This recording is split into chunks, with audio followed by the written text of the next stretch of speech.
Avui vinc a parlar-vos d'un llibre que és una autèntica meravella.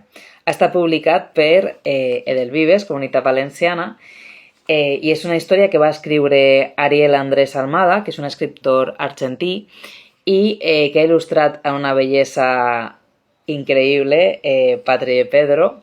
Podreu veure, mireu, algunes il·lustracions, no me digueu que no són precioses. És que és una meravella, és una autèntica meravella.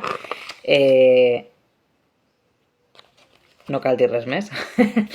I no només té unes il·lustracions que fan d'aquesta edició pues una petita xoia, sinó que a més el missatge de la història és molt potent i molt important.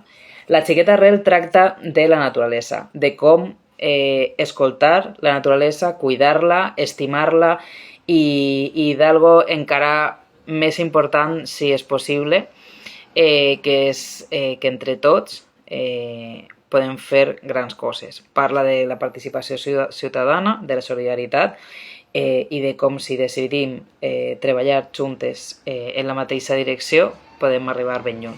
Així que no perdeu l'oportunitat de llegir aquest llibre.